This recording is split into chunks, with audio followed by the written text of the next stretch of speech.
শুরুতেই জানিয়ে দেব সংবাদ শিরোনাম, এরপর জানিয়ে দেব বিস্তারিত। প্রথমেই জানিয়ে দেব জামায়াতের সমাবেশের কণায় কণায় পূর্ণ সোহরা উদ্যান। জুলাই গণ অভ্যুত্থানের দ্বিতীয় দিনের কমপ্লিমেন্ট শাটডাউনের ৬৭ জনের মৃত্যু। সমাবেশের মঞ্চে আসছেন জামায়াতের নেতারা, সাংস্কৃতিক পর্ব শুরু। আরও জানিয়ে দেব রাজনীতির মাঠে আলোড়ন সৃষ্টি করতে চায় জামায়াত ইসলাম। এবং সর্বশেষ জানিয়ে দেব পুরনো মাফিয়ার সিস্টেমের সঙ্গে আমরা আর খেলব না বললেন নাহিদ ইসলাম।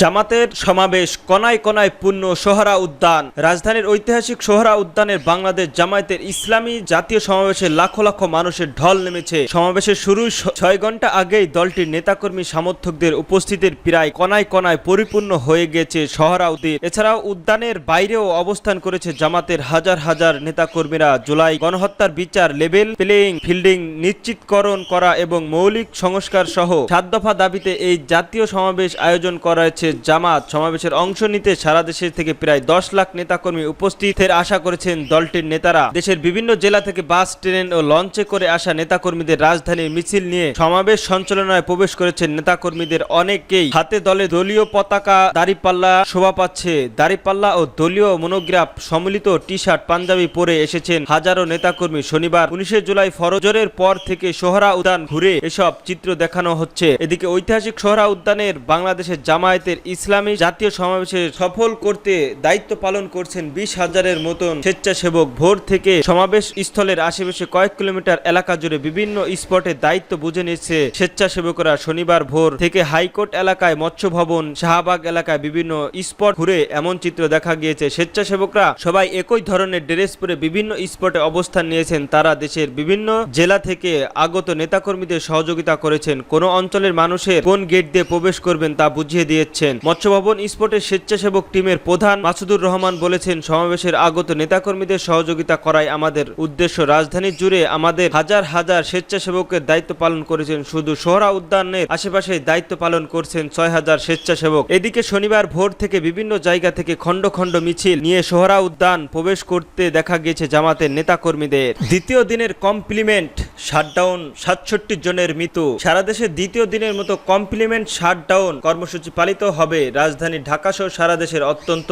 ৬৭ জন নিহত। এর মধ্যেই শুধু ঢাকা ৬২ জন নিহত। ঢাকার বাইরে রংপুরে ২ জন, সাভার, সিলেট ও নরসিংদীতে ১ জন করে মোট ৫ জনের মৃত্যু হয়। বিপুল সংখ্যক পুলিশ র্যাব পাশাপাশি ৭৫ প্লাটুন বিজিবি সদস্য মোতায়েনের উপর সরকার পরিস্থিতি নিয়ন্ত্রণ নিতে ব্যর্থ হয়। পরিস্থিতি নিয়ন্ত্রণ আনতে শুক্রবার ১৯ জুলাই রাত ২টা থেকে সারা দেশে কারফিউ জারি করেন সেনা মোতায়েন করা হয়েছে। পূর্ব ঘোষিত কর্মসূচির অংশ হিসেবে এই দিন সকাল থেকে দ্বিতীয় দিনের মতো কমপ্লিমেন্ট শাটডাউন কর্মসূচি পালনের রাস্তায় নামেন শিক্ষার্থীরা। রামপুর টিভি সেন্টার সংলগ্ন রাস্তা অবরোধ করে শিক্ষার্থীরা রাস্তায় ব্যারিকেড দিয়ে নানা ধরনের স্লোগান দিতে থাকেন। তারা মালিবাগ মোড় থেকে রামপুর ব্রিজ পর্যন্ত দীর্ঘ রাস্তায় বিক্ষোভকারীদের দখলে ছিল। পুলিশ ও আন্দোলনকারীদের মধ্যে সংঘর্ষ গভীর রাত পর্যন্ত চলে। বিকাল ৪টার পর বনশ্রী ও আরাফাত নগর এলাকায় সংঘর্ষ ছড়িয়ে পড়ে। এর আগে বেলা ১১টা বা ১২টার দিকে বৈষম্য বিরোধী ছাত্র আন্দোলনের শিক্ষার্থীদের সঙ্গে গুলশানের পুলিশের সংঘর্ষ হয়। বিশেষ করে গুলশান বড্ডা লিংক রোডে পুলিশের সঙ্গে সংঘর্ষের এলাকায় আতঙ্ক নেমে এসেছে। গুলশানের রাস্তায় গাছের গুড়ি ও কমপ্লিমেন্ট ব্লক নেমে আগুন ধরিয়ে দেওয়া হয়েছে। কংক্রিটের স্ল্যাব ফেলে রাস্তায় প্রতিবন্ধকতা তৈরি করা হয়েছে। জুম্মার নামাজের পরই অগ্রগতির অরণি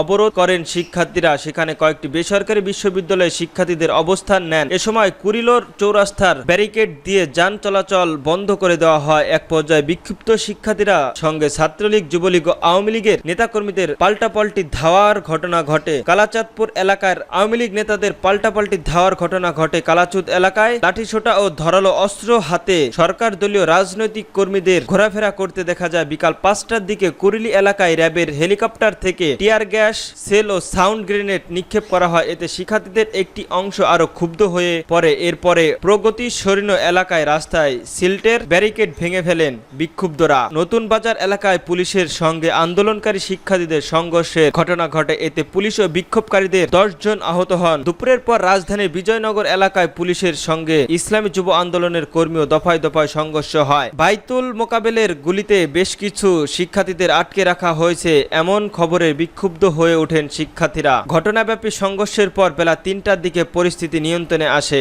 সমাবেশের মঞ্চে আসছেন জামায়াত নেতারা। সাংস্কৃতিক পর্ব শুরু।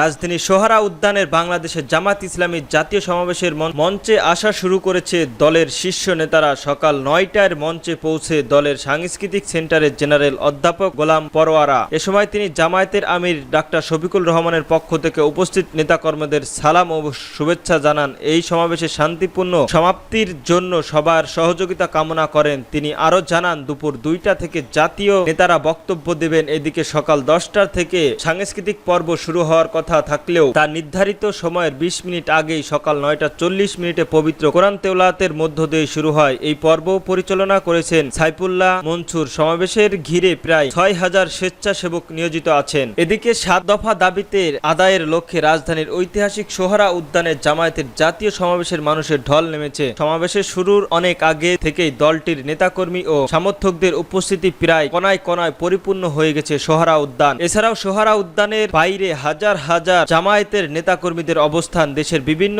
জেলা থেকে বাস, ট্রেন ও লঞ্চে করে আসা নেতাকর্মীদের রাজধানীতে এসে মিছিলে সরকারের সমাবেশের স্থলে প্রবেশ করেছেন। নেতাকর্মীদের অনেকেই হাতে দলীয় প্রতীক দাড়িপাল্লা শোভা পাচ্ছে। দাড়িপাল্লা ও দলীয় মনোগ্রাম সম্মিলিত একটি শার্ট পাঞ্জাবি পরে এসেছেন নেতারা। শনিবার 11 জুলাই সকাল থেকে সোহরা উদ্যান এর আশেপাশে এলাকা ঘুরে এই চিত্র দেখা গিয়েছে। নীতির মাঠে আলোড়ন সৃষ্টি করতে চায় জামাত। রাজধানীর ঐতিহাসিক সোহরা উদ্যানের প্রথমবার একক সমাবেশে ডেকেছে বাংলাদেশ জামায়াত ইসলাম। 7 দফায় দাবিতে আজ দুপুর 2টায় আনুষ্ঠানিকভাবে জাতীয় সমাবেশ শুরু হবে। এর আগে সোহরা উদ্যানে জাতীয় দলীয়ভাবে কোনো সমাবেশ করেননি, তবে বিভিন্ন দলীয়র সঙ্গে একজোটে ব্যানারের কর্মসূচিতে অংশগ্রহণ করেছিল। দলটির দায়িত্বশীল নেতারা জানান, সমাবেশের স্মরণকালে সমাবেশের বেশি জনগণ ঘটবে। জামায়াতের উদ্দেশ্যে জোটে ব্যানারের কর্মসূচিতে তারা গ্রহণ করবে। সব ধরনের রাজনীতির মাঠে নতুনভাবে আলোড়ন সৃষ্টি করবে। সমাবেশে জামায়াতের আমির ডাক্তার শফিকুল রহমান গুরুত্বপূর্ণ নির্দেশনামূলক বক্তব্য দেন। সমাবেশের মূল মঞ্চে জামায়াতের জাতীয় নেতা, জুলাইয়ের বিপ্লবী শহীদ পরিবারের প্রতিনিধিত্ব এবং অন্যান্য দলের নেতারা থাকবেন। সমাবেশে সফল করার লক্ষ্যে ইতিমধ্যে সব পরিস্থিতি শেষে করেছে জামায়াত। সারা দেশ থেকে কয়েক লক্ষ লোক ও সমাবেশের অংশ নেবে জানিয়েছেন নেতারা। জামায়াতের নেতারা জানান, ইতিমধ্যে সমাবেশে সফলভাবে বাস্তবায়নের লক্ষ্যে দলীয় আমির সহ শীর্ষ নেতারা ঢাকায়, মহানগরে, দেশ জুড়ে ব্যাপক গণসংযোজন, প্রস্তুতি সভা, মিছিল, সমাবেশের সহ সাংগঠনিক তৎপরতা চালিয়েছে। আমরা আর খেলবো না বললেন নাহিদ ইসলাম। জাতীয় নাগরিক পার্টির এনসিপির আহ্বায়ক মোহাম্মদ নাহিদ ইসলাম বলেছেন, গণ অভ্যুত্থানের পর বলেছিলাম বাংলাদেশকে, রাষ্ট্রকে পরিবর্তন করতে হবে। এদেশে যে সিস্টেম চলে এর পরিবর্তন ঘটাতে হবে। এই মাফিয়া সিস্টেমের সঙ্গে আমরা আর খেলবো না। এই পুরনো খেলার বিরুদ্ধে গণ অভ্যুত্থান হয়েছে। শুক্রবার বিকেলে নারায়ণগঞ্জের শহরের চাউরা বিজয় স্তম্ভের সামনে আয়োজিত পথসভায় তিনি এসব কথা বলেন। নাহিদ ইসলাম বলেন, গতরাতে জুলাই পদযাত্রায় তরুণ আগুনের জ্বালিয়ে দেওয়া হয়েছে। সন্ত্রাসীরা রাতের আধারে এসে পদযাত্রার জনস্রোতকে বন্ধ করতে আতঙ্ক তৈরি করছে। তিনি বলেন, গণ অভ্যুত্থানের পর নারায়ণগঞ্জের কতগুলো মার্ডার হয়েছে,